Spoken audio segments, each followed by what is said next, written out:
ನಮ್ಮ ಕರ್ಮ ಸರಿ ಇದ್ದರೆ ಶನಿ ಒಳ್ಳೆಯ ಗ್ರಹ, ನಮ್ಮ ತಾಳ್ಮೆ ಸರಿ ಇದ್ದರೆ ಶನಿ ಒಳ್ಳೆಯ ಗ್ರಹ, ನಮ್ಮ ಧರ್ಮ ಸರಿ ಇದ್ದರೆ ಶನಿ ಒಳ್ಳೆಯ ಗ್ರಹ. ಈ ಮೂರು ಯಾವಾಗ ಸರಿ ಇಲ್ಲೋ ಶನಿಯಂತಹ ಕೆಟ್ಟ ಗ್ರಹ ಇನ್ನೊಂದಿಲ್ಲ.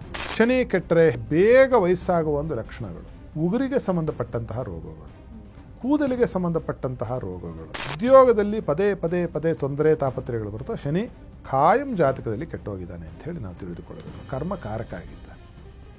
ಒಟ್ಟಿನಲ್ಲಿ ನಿಮ್ಮ ಜೀವನದಲ್ಲಿ ಯಾವ ನಿಟ್ಟಿನಲ್ಲೂ ನೀವು ನೋಡಿದಾಗ ಎಲ್ಲವೂ ನಿಧಾನ ನಿಧಾನ ನಿಧಾನ. ಕಸವನ್ನು ಗುಡಿಸೋದಿಲ್ಲ, ಮನೆಯನ್ನು ಸಾರಿಸೋದಿಲ್ಲ.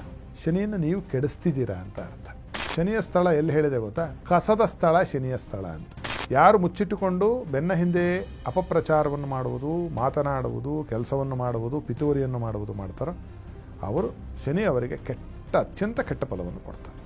ತಲೆಗೆ ಎಳ್ಳೆಣ್ಣೆ ಹೆಚ್ಚಿಕೊಂಡು ಸ್ನಾನ ಮಾಡಿ ಅರಳಿ ಮರಕ್ಕೆ ಪ್ರದಕ್ಷಿಣೆ ನಮಸ್ಕಾರವನ್ನು ಮಾಡಬೇಕು. ಕೂಲಿ ಕೆಲಸ ಮಾಡ್ತಾ ಇರ್ತಕ್ಕಂಥವರಿಗೆ, ನಿರ್ಗತಿಕರಿಗೆ ನಿಮ್ಮ ಕೈಲಾದ ಅನ್ನಾದಿಗಳ ಸಹಾಯವನ್ನು ಮಾಡ್ತಕ್ಕಂಥದ್ದು, ಕರಿ ಕಂಬಳಿಯ ದಾನವನ್ನು ಮಾಡ್ತಕ್ಕಂಥದ್ದು, ಅದು ಕೂಡ ಅದ್ಭುತ. 4ನೇದು ಎಳ್ಳಿನ ದಾನವನ್ನು ಮಾಡ್ತಕ್ಕಂಥದ್ದು.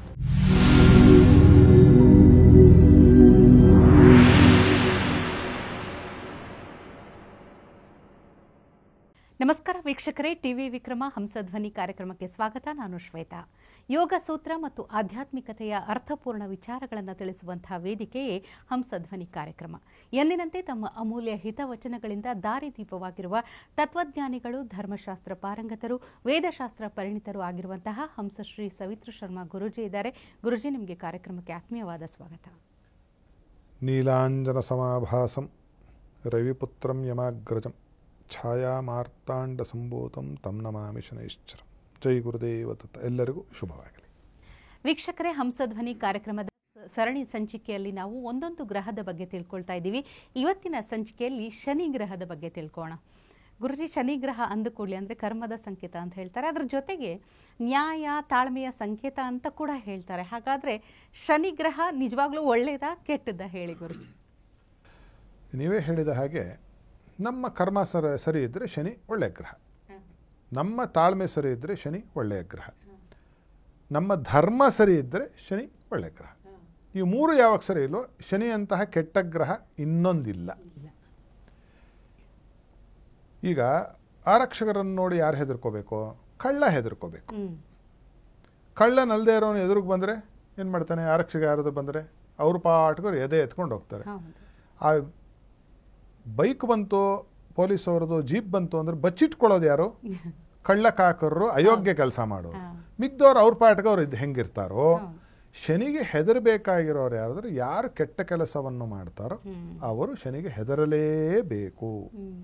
ಅವನು ದಂಡಾಧಿಪತಿ, ಅಂದರೆ ಅವನು ಧರ್ಮದ ಸಂರಕ್ಷಣೆಯನ್ನು ಮಾಡ್ತಕ್ಕಂಥವನು, ಅಧರ್ಮಕ್ಕೆ ದಂಡವನ್ನು ತೆತ್ತುವ ರೀತಿಯಲ್ಲಿ ದಂಡನೆಯನ್ನು ಕೊಡ್ತಕ್ಕಂಥವನು ಶನಿಯೇ ಆಗಿದ್ದಾನೆ ಅಂತ. ಶನಿಗೆ ಶನಿ, ಮಂದ, ಸೌರಿ, ಅಸಿತ ಇತ್ಯಾದಿ ಹೆಸರುಗಳನ್ನು ಹೇಳಿದ್ದಾರೆ. ಮಂದ ಶನಿ ಅಂದರೆ ನಿಧಾನ ಅಂತ. ಶನೈಹಿ ಚರತಿ ಇತಿ ಶನೈಶ್ಚರ. ನಿಧಾನವಾಗಿ ಹೋಗ್ತಾನೆ. ಅವನು ನಿಧಾನವಾಗಿ ಏನು ಹೋಗೋದಿಲ್ಲ. ಅವನ ಪಥ ದೊಡ್ಡದ್ದು. ಅದು ಅಲ್ಲಿಂದ ಅಲ್ಲಿಗೆ ಬರೋಷ್ಟೊತ್ತಿಗೆ ಅಷ್ಟು ಕಾಲಾವಕಾಶ ಬೇಕು. ನಾವು ಖಗೋಳದಲ್ಲಿ ನೋಡಿದಾಗ ಈ ನಿಧಾನ ಅನ್ನೋದು ಏನು ತೋರಿಸುತ್ತೆ ಅಂದರೆ ಸಂಯಮವನ್ನು ತೋರಿಸುತ್ತೆ. ಯಾವುದನ್ನು ಅವಸರವಾಗಿ ಹಾಳು ಮಾಡಿಕೊಳ್ಳಬೇಡಿ ಜೀವನದಲ್ಲಿ ಅಂತಕ್ಕಂಥದ್ದು. ಮತ್ತು ಧರ್ಮ ಪಾರಾಯಣನಾಗಿದ್ದಾನವನು. ಅವನು ಯಮನಿಗೆ ಅಣ್ಣ, ಧರ್ಮರಾಜ. ಧರ್ಮರಾಜ ಈ ದೇವತೆಗಳ ಒಂದು ಕ್ಯಾಬಿನೆಟ್ಟಿನಲ್ಲಿ ಅವನೇನು ಅಂತಂದರೆ ಅವನು ಸುಪ್ರೀಂ ಕಮಾಂಡರ್ ಆಫ್ ಲಾ. ಅವನನ್ನು ನಮಗೆ ಚೀಫ್ ಜಸ್ಟಿಸ್ ಇದ್ದಾರೋ ಭಾರತ ದೇಶದಲ್ಲಿ ಬಹಳ ಮುಖ್ಯವಾಗಿರ್ತಕ್ಕಂತಹ ಸುಪ್ರೀಂ ಕೋರ್ಟಿನ ಮುಖ್ಯ ನ್ಯಾಯಾಧೀಶರು ಯಾವ ರೀತಿಯೋ ಅದೇ ರೀತಿಯಾಗಿ ಯಮಧರ್ಮರಾಜ ಎಲ್ಲ ನ್ಯಾಯಕ್ಕೂ ಅವನೇ ಜಡ್ಜ್. ಈತ ಅವನಿಗೆ ಅಣ್ಣ ಇನ್ನು ಲೆಕ್ಕ ಹಾಕೋಬೋದು. ಇನ್ನು ಎಷ್ಟು ಅಂತ. ಅವನಿಗೆ ಜ್ಯೇಷ್ಠ, ಅಂದರೆ ಅವನು ಧರ್ಮಜ್ಯೇಷ್ಠನಾಗಿದ್ದಾನೆ. ಸಂಯಮವನ್ನು ತೋರಿಸ್ತಕ್ಕಂತಹ ಗ್ರಹ ಆಗಿದ್ದಾನೆ. ಶನಿ ಏನು ಮಾಡ್ತಾನೆ ಅಂತಂದರೆ ಅವನು ಛಾಯಾ ಮಾರ್ತಾಂಡ ಸಂಭೂತ. ಉಷಾದೇವಿ ಸೂರ್ಯನಾರಾಯಣನ ಹೆಂಡತಿ. ಸೂರ್ಯನ ಶಾಖ ತೇಜಸ್ ತಡಿಲಿಕ್ಕಾಗಲಿಲ್ವಂತೆ. ಇದೊಂದು ಪುರಾಣದ ಒಂದು ಚಿಕ್ಕ ಕಥೆ. ಆಗ ಆಕೆ ಏನು ಮಾಡಿದ್ಲಂತೆ, ತನ್ನ ಪ್ರತಿರೂಪವನ್ನು ಮಾಡಲು ಇಟ್ಟುಬಿಟ್ಟು ತನ್ನ ಯೋಗಶಕ್ತಿಯಿಂದ ತವ್ರ ಮನೆಗೆ ಹೊಟ್ಟೋದ್ಲು. ಆಗ ಆ ಸೂರ್ಯನ ಮತ್ತು ಛಾಯೆಯ ವತಿಯಿಂದ ಹುಟ್ಟಿದ ಒಬ್ಬ ಅವನು ಶನೈಶ್ಚರ, ಕಪ್ಪಗಿರ್ತಾನೆ. ಯಾಕೆಂದರೆ ಛಾಯಾ ಅಂದರೆ ಕಪ್ಪು, ಕಪ್ಪಗಿರ್ತಾನೆ. ಕಪ್ಪು ಅಂದ್ರೇನು, ಎಲ್ಲವನ್ನು ತನ್ನಲ್ಲೇ ಹಿಡಿದಿಟ್ಟುಕೊಳ್ತಕ್ಕಂತಹ ಒಂದು ಅಯಸ್ಕಾಂತೀಯ ಶಕ್ತಿ ಇದೆ ಯಾರಿಗೆ, ಶನಿಗೆ. ಅದಕ್ಕೆ ಕಪ್ಪು ಅವನು, ನೀಲಾಂಜನ ಅಂತ ಹೇಳ್ತಾರೆ. ಅಂದರೆ ಕಡು ನೀಲಿ ಅಂತ ಹೇಳಬೇಕು, ಕಪ್ಪು ಅಂತ ಹೇಳಿಕ್ಕೆ ಬರೋದು. ಕಡು ನೀಲಿ ಬಣ್ಣದವನಾಗಿರ್ತಾನೆ ಅಂತ. ಕಡು ನೀಲಿ ಅಂತಕ್ಕಂಥದ್ದು ದೊಡ್ಡದಾಗಿ ವ್ಯಾಪಿಸಿರೋದಕ್ಕೂ ಸೂಚನೆ. ಅದಕ್ಕೆ ಬ್ಲೂ ಸ್ಪೆಕ್ಟ್ರಮ್ ಅಂತಾರೆ. ಎಲ್ಲನೂ ನಿಮಗೆ ನೀಲಿ ಇದ್ದರೆ ಅದು ದೊಡ್ಡದಾಗಿ ಕಾಣುತ್ತೆ ಆ ಸ್ಥಳ, ಕೆಂಪಿದ್ದರೆ ಚಿಕ್ಕದಾಗಿ ಕಾಣುತ್ತೆ. ಅದು ಕಲರ್ ಸೈಕಾಲಜಿ. ಆ ಥರದಲ್ಲೂ ಕೂಡ ದೊಡ್ಡದಾಗಿರ್ತಕ್ಕಂತಹ ಪದಾರ್ಥಗಳನ್ನು ಕೂಡ ಶನಿ ಸೂಚಿಸ್ತಾನೆ ಅಂತಕ್ಕಂಥದ್ದಾಗುತ್ತೆ. ಶನಿ ಕೆಟ್ಟರೆ ಹೇಗೆ, ಏನೇನು ಲಕ್ಷಣಗಳು ಅಂತ ನೋಡಿದಾಗ, ಶೀಘ್ರದಲ್ಲಿ ಬರ್ತಕ್ಕಂತಹ ವಾರ್ಧಕ್ಯ ಅಂದರೆ ಏನು ಅಂತಂದರೆ ಬೇಗ ವಯಸ್ಸಾಗುವ ಒಂದು ಲಕ್ಷಣಗಳು. ಬಾಲನೆರೆ ಅಂತ ಹೇಳ್ತಾರೆ ನೋಡಿ, ಚಿಕ್ಕ ಹುಡುಗರಿಗೆ ಹುಡುಗಿಯರಿಗೆ ತಲೆ ಭಾಳ ಬೇಗ ಬೆಳ್ಳಗಾಗೋಗುತ್ತೆ. ಜಾತಕದಲ್ಲಿ ಶನಿ ಕೆಟ್ಟಿದ್ದಾನೆ. ಶ್ವಾಸಕೋಶಕ್ಕೆ ಸಂಬಂಧಪಟ್ಟಿರತಕ್ಕಂತಹ ರೋಗಗಳು, ಪಲ್ಮನರಿ ಡಿಸಾರ್ಡರ್ಸ್ ಇದ್ದರೆ ಜಾತಕದಲ್ಲಿ ಶನಿ ಕೆಟ್ಟೋಗಿದ್ದಾನೆ. ಕಾಲಿಗೆ ಸಂಬಂಧಪಟ್ಟಂಥ ತೀವ್ರತರವಾದ ಕಾಲದಂಡ ಪ್ರಹರಿತ ಜಾನುಂ ಅಂತ ಹೇಳ್ತಾರೆ ದೀಕ್ಷಿತರು. ಅಂದರೆ ಮೊಣಕಾಲಿನ ರೋಗಗಳು, ನೀ ರಿಪ್ಲೇಸ್ಮೆಂಟ್, ಅದೆಲ್ಲದೂ ಅವ್ರ ಜಾತಕದಲ್ಲಿ ಶನಿ ಕೆಟ್ಟೋಗಿರ್ತಾನೆ. ಎಸ್ಪೆಷಲಿ 2 ಮೊಣಕಾಲು, ನೀ ಅಂತಲೇ ಹೇಳುತ್ತೆ. ಹಾಗೆ ಶ್ವಾಸಕೋಶಕ್ಕೆ ಸಂಬಂಧಪಟ್ಟಿರ್ತಕ್ಕಂತಹ ರೋಗಗಳು, ಅದ್ಯಾವುದೋ ಉಬ್ಬಸ ಆಗಿರಬಹುದು, ಬ್ರಾಂಕಿಯಲ್ ಆಸ್ಮಾ ಆಗಿರಬಹುದು, ಆಸ್ತಮಾ ಆಗಿರಬಹುದು, ಮತ್ತೊಂದಾಗಿರಬಹುದು, ಅಥವಾ ಉಸಿರಾಡೋಕ್ಕೆ ತೊಂದರೆ ಆಗಿರಬಹುದು, ಅವರಿಗೆ ಆಕ್ಸಿಜನ್ ಬೇಕಾಗಬಹುದು. ಸ್ಲೀಪ್ ಅಪ್ನಿಯಾ ಅಂತ ಆಗುತ್ತೆ, ನಿದ್ದೆಯಲ್ಲಿ ಉಸಿರಾಡೋದು ಎಷ್ಟೋ ಜನಕ್ಕೆ ತೊಂದರೆ ಆಗುತ್ತೆ, ಅವ್ರಿಗೆ ಆಕ್ಸಿಜನ್ ಹಾಕೇ ಇರಬೇಕು. ಅಂತಹ ರೋಗಗಳಿದ್ದರೆ ಜಾತಕದಲ್ಲಿ ಶನಿ ಕೆಟ್ಟೋಗಿದ್ದಾನೆ ಅಂತ. ಆಮೇಲೆ ಹಸ್ತದ ರೋಗಗಳು. ಈ ಹಸ್ತದ ರೋಗ ಎಷ್ಟೋ ಜನಕ್ಕೆ ಈ ಬೆರಳು ತುದಿಯಲ್ಲಿ ಜೂಗುಟ್ಟುತ್ತೆ ಅಂತಾರೆ, ನೋವಾಗುತ್ತೆ ಅಂತಾರೆ. ಉಗುರಿಗೆ ಸಂಬಂಧಪಟ್ಟಂತಹ ರೋಗಗಳು, ಕೂದಲಿಗೆ ಸಂಬಂಧಪಟ್ಟಂತಹ ರೋಗಗಳು, ಇವೆಲ್ಲ ಇದ್ದರೆ ಜಾತಕದಲ್ಲಿ ಶನಿ ಕೆಟ್ಟೋಗಿದ್ದಾನೆ. ಪ್ರಮುಖವಾಗಿ ಯಾರಿಗೆ ಉದ್ಯೋಗದಲ್ಲಿ ಪದೇ ಪದೇ ಪದೇ ತೊಂದರೆ ತಾಪತ್ರೆಗಳು ಬರುತ್ತೋ ಶನಿ ಖಾಯಂ ಜಾತಕದಲ್ಲಿ ಕೆಟ್ಟೋಗಿದ್ದಾನೆ ಅಂತ ಹೇಳಿ ನಾವು ತಿಳಿದುಕೊಳ್ಳಬೇಕು. ಕರ್ಮಕಾರಕ ಆಗಿದ್ದಾನೆ. ಆಮೇಲೆ ಕಡಿಮೆ ಆಯುಷ್ಯ, ಬೇಗದಲ್ಲಿ ಹೊರಟೋಗ್ತಾರೆ ಕೆಲವರು, ಅದಕ್ಕೆ ನಾನಾ ಕಾರಣ. ಒಟ್ಟಿನಲ್ಲಿ ಜಾತಕದಲ್ಲಿ ಶನಿ ಚೆನ್ನಾಗಿರಲ್ಲ, ಅವನು ಬಲ ಇರೋದಿಲ್ಲ. ಯಾಕಂದರೆ ಅವನು ಆಯುಷ್ಯಕ್ಕೂ ಕಾರಕ ಶನಿಯೇ ಆಗಿದ್ದಾನೆ ಜ್ಯೋತಿಷ್ಯದಲ್ಲಿ. ಆಮೇಲೆ ಯಾವುದೋ ಒಂದು ಫ್ಯಾಕ್ಟ್ರಿ ಇಟ್ಟಿರ್ತೀರಿ, ಯಾವುದೋ ಒಂದು ಸಂಸ್ಥೆಯಲ್ಲಿ ಇರ್ತೀರಿ, ಅಥವಾ ಏನೋ ಮನೆಯಲ್ಲಿ ಕೆಲಸದವರೇ ಆಗಿರ್ಬೋದು. ಒಟ್ಟಿನಲ್ಲಿ ಕೆಲಸದವರು ಸಿಗದೇ ಇರತಕ್ಕಂಥದ್ದು, labour problem, labour issues. Contractor ಬಹಳ ದೊಡ್ಡ ಮನುಷ್ಯ ಆದರೆ ಕೆಲಸದವ್ರು ಬರಲ್ಲ. ಮನೆಯಲ್ಲಿ 3 ಜನ ಕೆಲಸದವ್ರು ಇಟ್ಕೊಂಡಿರ್ತೀನಿ, ಬರೋದಿಲ್ಲ. ಆಗಾಗ ರಜೆ ಹಾಕೋದು ಅಥವಾ ಬರೋದು ತೊಂದರೆ ಮಾಡ್ತಕ್ಕಂಥದ್ದಾಗುತ್ತೆ. ಲೇಬರ್ ಪ್ರಾಬ್ಲಮ್ಸ್ ಬಂತು ಅಂತಂದರೆ ಶನಿ ಕೆಟ್ಟೋಗಿದ್ದಾನೆ ಅಂತ ಅರ್ಥ. ಯಾವುದೇ ಕೆಲಸ ಕಾರ್ಯ ಕೈ ಹಿಡಿದಾಗ್ಯೂ ಕೂಡ ಬೇರೆಯವರಿಗೆ 1 ವಾರದಲ್ಲೇ ಆಗೋದು, ಇವ್ರದ್ದು 3 ತಿಂಗಳಾದರೂ ಕೆಲಸಗಳಾಗಲ್ಲ. ನಿಧಾನ, ಶನಿ ಕೆಟ್ಟೋಗಿದ್ದಾನೆ ಅಂತ ಅರ್ಥ. ಯಾವುದೇ ಆಗಿರ್ಬೋದು, ವಿವಾಹದ ಪ್ರಯತ್ನಗಳು ನಡೀತಿಲ್ಲ, ಶನಿ ಕೆಟ್ಟೋಗಿದ್ದಾನೆ. ಬೇರೆ ಗ್ರಹ ಇರುತ್ತೆ, ಜೊತೆಯಲ್ಲಿ ಶನಿ ಕೆಟ್ಟಿದ್ದಾನೆ ಅಂತ ಅರ್ಥ. ಸಂತತಿ ನಿಧಾನ, ಶನಿ ಕೆಟ್ಟಿದ್ದಾನೆ ಅಂತ ಅರ್ಥ. ಒಟ್ಟಿನಲ್ಲಿ ನಿಮ್ಮ ಜೀವನದಲ್ಲಿ ಯಾವ ನಿಟ್ಟಿನಲ್ಲೂ ನೀವು ನೋಡಿದಾಗ ಎಲ್ಲವೂ ನಿಧಾನ ನಿಧಾನ ನಿಧಾನ ಅಂತ ಆಗ್ತಾ ಇದ್ದರೆ, ದೀರ್ಘಕಾಲ ಎಳ್ಕೊಂಡು ಹೋಗ್ತಾ ಇದ್ದರೆ, ನಿಮ್ಮ ಜಾತಕದಲ್ಲಿ ಯಾವುದೋ ಒಂದು ಶನಿಗೆ ಸಂಬಂಧಪಟ್ಟಿರ್ತಕ್ಕಂತಹ ತೊಂದರೆ ತಾಪತ್ರೆಗಳು ಇದೆ ಅಂತಕ್ಕಂಥದ್ದನ್ನು ನಾವು ಬಹಳ ಸುಸ್ಪಷ್ಟವಾಗಿ ತಿಳಿದುಕೊಳ್ಳಬಹುದು. ಆಮೇಲೆ ಸೋಮಾರಿತನ, 100% ಬರೆದುಕೊಳ್ಳಿ, ಜಾತಕದಲ್ಲಿ ಶನಿ ಕೆಟ್ಟೋಗ್ಬಿಟ್ಟಿರ್ತಾನೆ. ಜಡಭರತರು ಅನ್ಬಾರ್ದು, ಮಹಾನ್ ಭಾವ ಆತ. ಜಡತ್ವ, ಒಟ್ಟಿನಲ್ಲಿ ಕೂತಿರೋದು, ಟಿ ವಿ ನೋಡಿಕೊಂಡೇ ಓದೋದು, ಟಿ ವಿ ನೋಡಿಕೊಂಡೇ ತಿನ್ನೋದು, ಟಿ ವಿ ಮುಂದೆನೇ ನಿದ್ದೆ ಮಾಡಿಬಿಡೋದು, ಇವೆಲ್ಲವೂ ಕೂಡ ಶನಿ ಜಾತಕದಲ್ಲಿ ಕೆಟ್ಟಿರ್ತಕ್ಕಂತಹ ಸಂಕೇತಗಳು.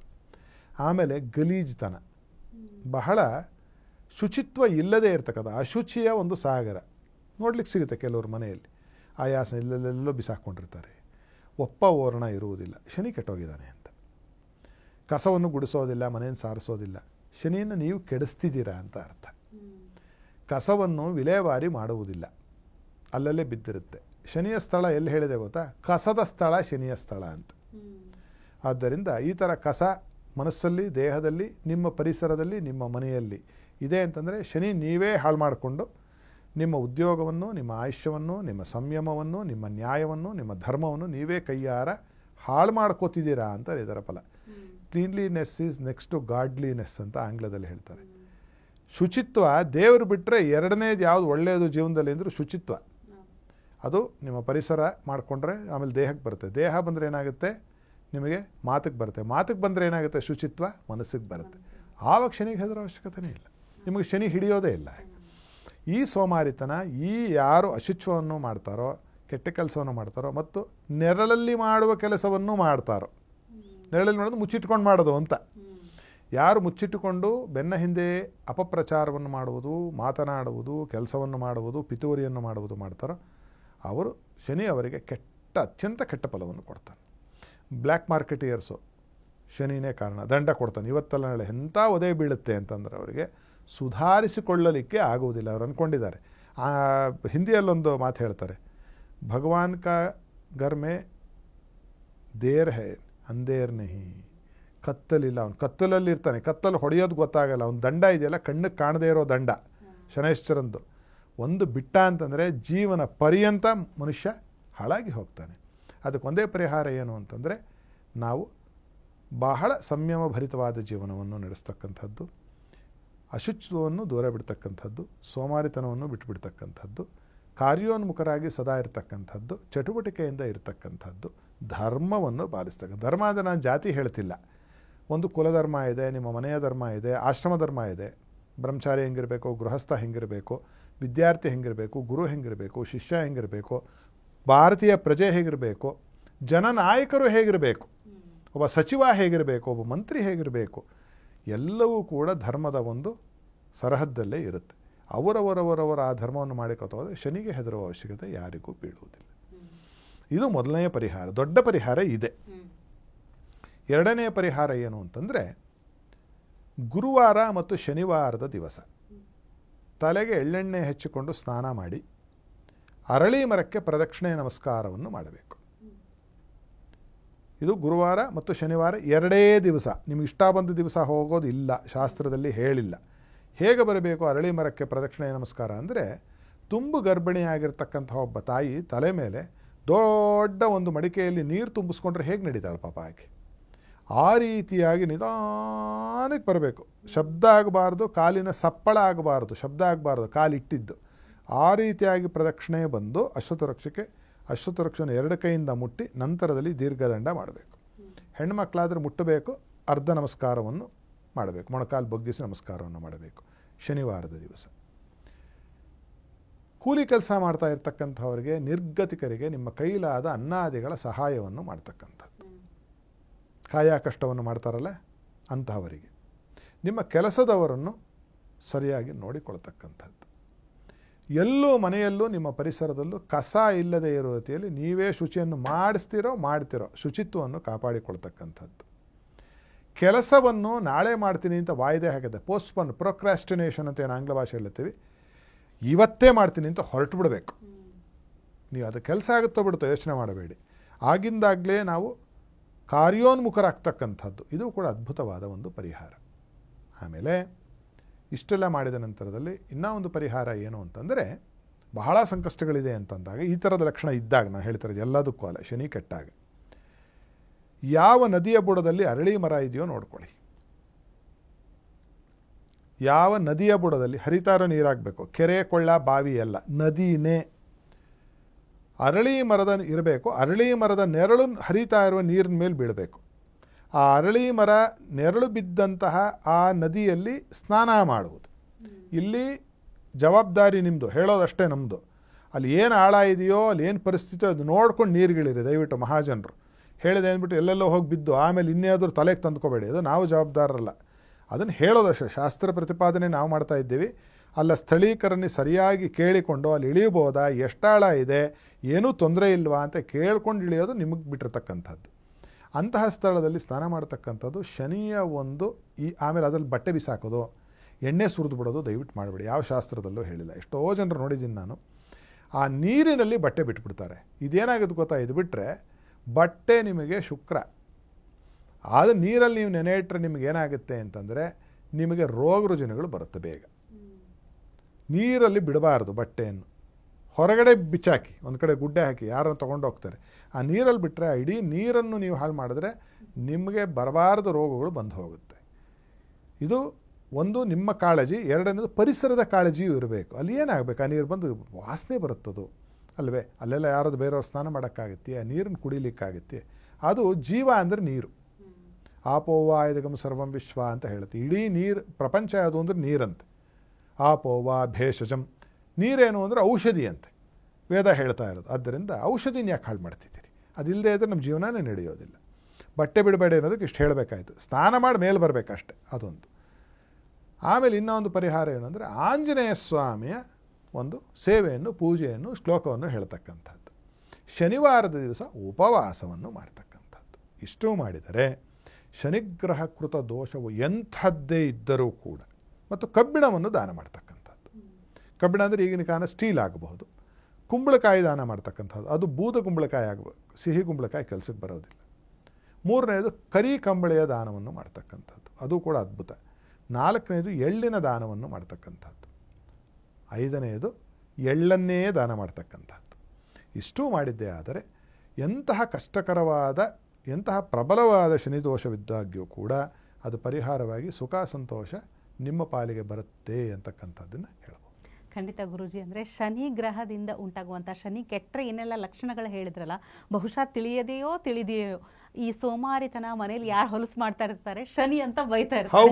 ಅದು ತಿಳಿಯದೋ ಹೇಳ್ತಾ ಇರ್ತಾರೆ. ಅದ್ರ ಜೊತೆಗೆ ಒಟ್ಟಿನಲ್ಲಿ ಶನಿ ಗ್ರಹ ಅಂದರೆ ಒಳ್ಳೆಯವರಿಗೆ ಒಳ್ಳೆಯವ, ಕೆಟ್ಟವರಿಗೆ ಅತಿ ಕೆಟ್ಟವ ಅನ್ನೋದನ್ನು ತಿಳಿಸ್ಕೊಟ್ಟಿದ್ದೀರಿ ತಾವು.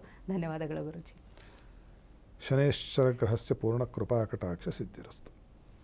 ವೀಕ್ಷಕರೇ, ನಿಮ್ಮಲ್ಲೂ ಪ್ರಶ್ನೆಗಳಿದ್ರೆ ನಮ್ಮ ಸ್ಕ್ರೀನ್ ಮೇಲೆ ಇರುವಂಥ ನಂಬರನ್ನು ಕಾಂಟ್ಯಾಕ್ಟ್ ಮಾಡಿ ಗುರೂಜಿಗಳನ್ನು ನೇರವಾಗಿ ಭೇಟಿಯಾಗಿ ನಿಮ್ಮ ಪ್ರಶ್ನೆಗಳಿಗೆ ಉತ್ತರವನ್ನು ಕಂಡುಕೊಳ್ಳಬಹುದು. ಮುಂದಿನ ಸಂಚಿಕೆಯಲ್ಲಿ ಮತ್ತೊಂದು ಗ್ರಹದ ಬಗ್ಗೆ ತಿಳ್ಕೊಳ್ಳೋಣ. ನಮಸ್ಕಾರ. ಟಿವಿ ವಿಕ್ರಮ, ದೇಶ ನಿಮ್ಮ ಕೈಯಲ್ಲಿ. ಈ ಕಾರ್ಯಕ್ರಮ ನಿಮಗೆ ಇಷ್ಟ ಆಗಿದ್ದಲ್ಲಿ ಲೈಕ್, ಶೇರ್ ಹಾಗೂ ಕಮೆಂಟ್ ಮಾಡಿ. ಟಿವಿ ವಿಕ್ರಮದ ಕಾರ್ಯಕ್ರಮಗಳನ್ನು ನಿರಂತರವಾಗಿ ವೀಕ್ಷಿಸಲು ಸಬ್ಸ್ಕ್ರೈಬ್ ಮಾಡಿ, ಬೆಲ್ ಐಕನ್ ಒತ್ತಿ.